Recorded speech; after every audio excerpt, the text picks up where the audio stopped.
The news headlines on Friday morning said it all. The New York Times lead called it a fumbling performance and a panicking party.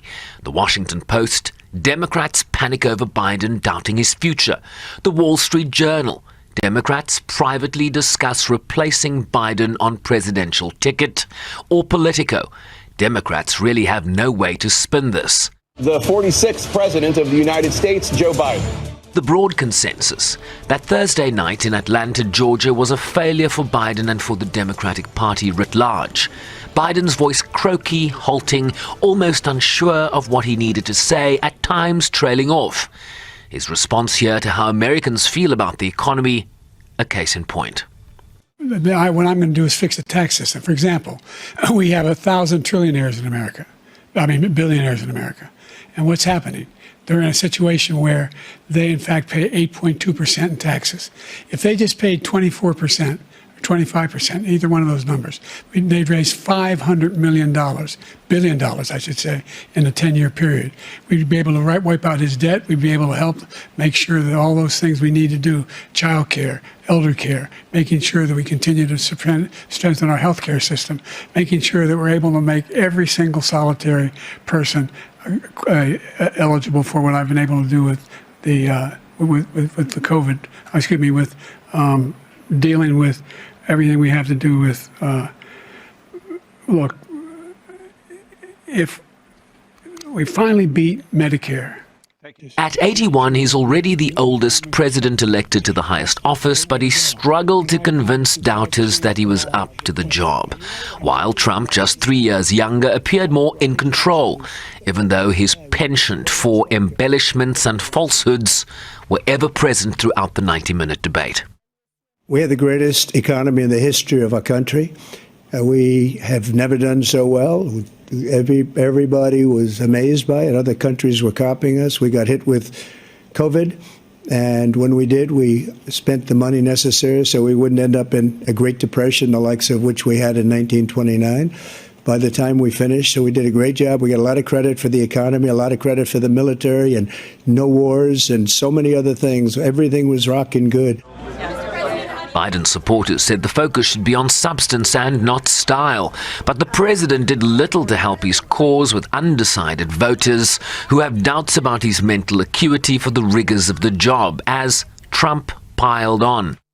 The whole country is exploding because of you, because they don't respect you, and they have to respect their president, and they don't respect you throughout the world. This was Biden's attempt to hit Trump on his recent felony conviction in relation to a hush money payment for a porn star's silence during the 2016 election. The crimes that you are still charged with, and think of all the civil penalties you have. How many billions of dollars do you owe in civil penalties for molesting a woman in public, for doing a whole range of things, of having sex with a porn star on the night while your wife was pregnant? I mean, what are you talking about? You have the morals of an alley cat. Give you a minute, sir. I didn't have sex with a porn star. The analysis not particularly kind to either candidate. Biden had to have this be kind of the opening round of the election campaign season where he really sets the narrative, where it's about democracy. He's running against a convicted felon. You may not love me, but the other guy is worse. And just sort of set that as the tenor of the campaign and keep that going for the next 6 months. Did he do that? No, definitely not. What did Trump have to do? He had to show up and not implode.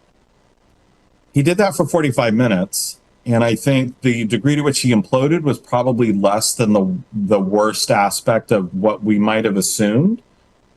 But again, I think he's probably feeling really confident tonight. And I think Republicans are probably feeling really confident tonight. And who knows, maybe in 3 or 4 days when we see polling, things will really have shifted. I think I wouldn't be so overconfident if I were them, because I don't think Trump changed anybody's mind tonight.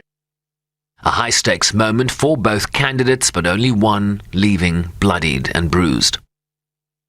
Metaphors aside, Republicans will be buoyed by their candidate's performance, largely because of how poorly the incumbent did, as Democrats now have a serious rethink about whether Biden is best positioned to lead the ticket into November's election.